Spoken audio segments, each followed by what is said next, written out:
What's up guys, welcome back to another video from Wooded Rancher Productions. Today we're taking you off the farm. Red's working, we couldn't quite get anything together. It's cold outside. Most houses, especially in East Tennessee, have a fireplace.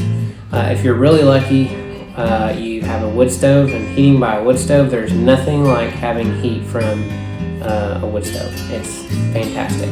But in the bare minimum, if you're not planning on buying one, then you can use your fireplace, but you need to do several things. So this video is to show you how to properly start a fire in your fireplace safely, and also trying to prevent a backdraft or smoking up your house, because guess what, I've done that several times and I almost gave up on it. Alright, so a couple things that you'll need.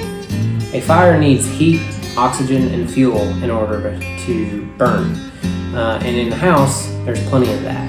So you need to there's a couple of steps you need to take before even like lighting the fire. You need to turn your HVAC off, because if you don't, when the fire is just getting going, you can pull the fire out of the fireplace and burn up your mantle or set your house on fire, whatever.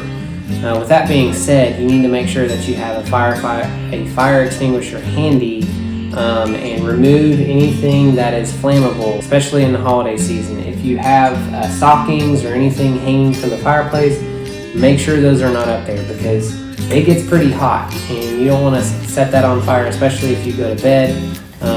That's just not a good idea.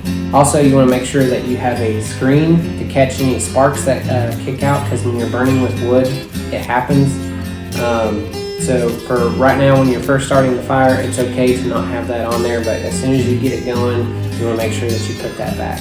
And the third thing, you want to, preferably in the room that you're starting the fire, if you have a window or a door, that can work, but windows are better. You just want to crack it just a little bit. What that does is it creates a draft and allows the smoke to go up the flue and out your chimney. You want to make sure that every year, at a minimum, every year you have your fireplace inspected, the chimney cleaned, because there's creosote, and creosote can catch on fire, and that's how a lot of houses burn down. So you want to make sure that you get that taken care of. And you can Google your town reputable chimney sweep companies, but you just want to make sure it gets swept. You want to make sure that they inspect the brick and everything, make sure everything's good, so that before you start your first fire, you don't actually burn your house down. The second thing is you want to make sure that your damper is open.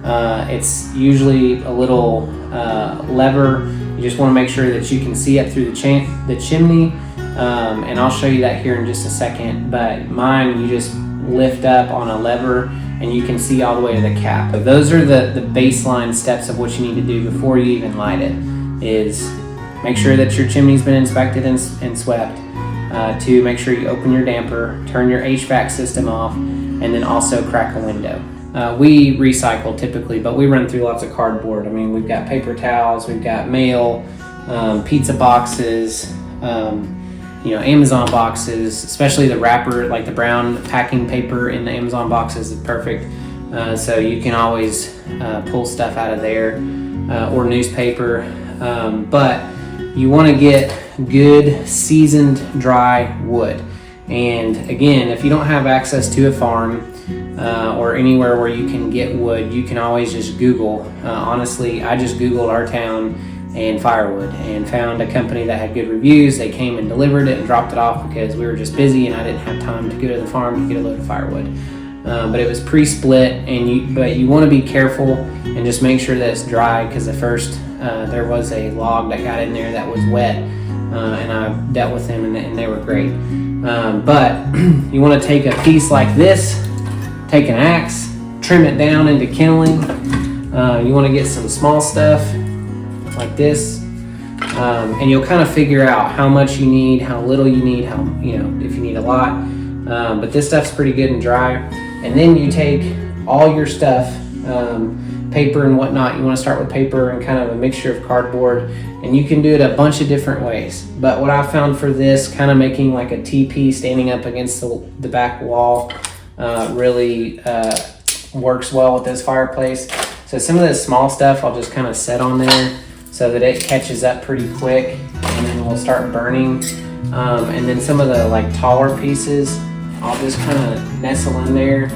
And for you folks that are Boy Scouts out there, I'm sure you're probably going to tell me that I'm doing it wrong, and I welcome your feedback. So if I'm not doing something right, I mean, at the end of the day, if it works, it works. But drop a comment. I'd love to hear from you. So you just kind of do this right here. Then I'm going to take some cardboard and just tear it up.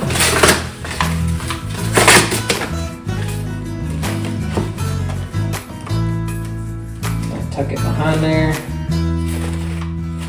Some folks will build like a square. That works too, but for me, or for this fireplace, it kind of just works well to be able to like lean it up against the back wall. It helps with like the airflow.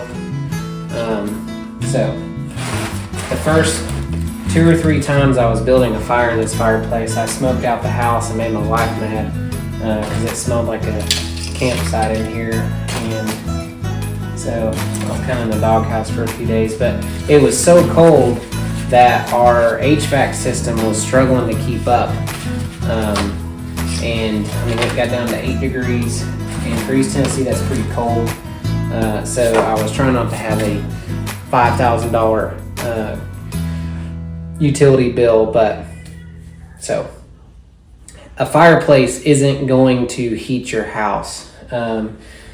They make steel plates that you can put in the back that once they heat up, they radiate heat, and those are great. I just haven't gotten one yet. Or a wood stove is great, but spending $5,000 on a wood stove, we're just not that committed to it at this point in time. But I mean, you can get inserts in here, and no joke, they will straight up really make the house nice and toasty. But this is great for now. Makes it cozy. It makes you enjoy spending time around the fire. This is probably one of the most crucial parts, especially if it's cloudy outside or it's really cold outside and it's warm inside your house.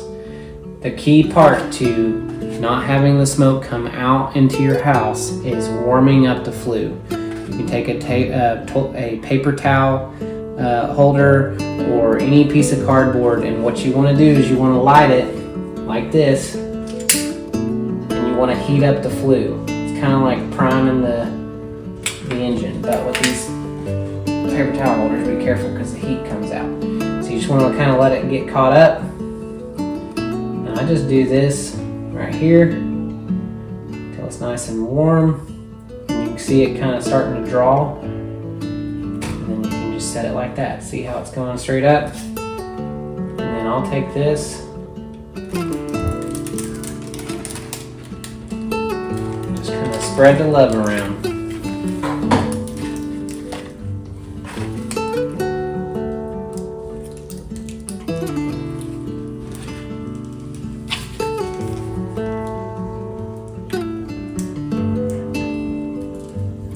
And if your wood is wet, you'll know pretty quick, because once the fire dies down, it'll start like smoking, and it'll just start rolling out the top. So if that happens, don't panic. The best thing you can do is open up a door, because that'll encourage the flow up the fireplace. And then right now you just kind of watch it.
You might notice a little bit of smoke coming out. Just keep an eye on that. It may do that. After your fire gets going really well, then you should be able to close your window so that you don't have cold air coming through, but just keep an eye. If you notice, if you start smelling fire like really strongly, then it's probably a oxygen issue or a flow issue, so you can always just crack that window. What I like to do when it's really cold, and if I know that this, because it's just a fireplace, isn't going to properly heat the whole house, then I will turn the HVAC on like a lower temperature, like 65 or something, so it doesn't go below that. But do it now, like now that it's started and it's flowing really well, because if you do it when it's first starting, you will suck the fire out of your fireplace. But now I would be comfortable turning it on and just letting it work together to heat your house.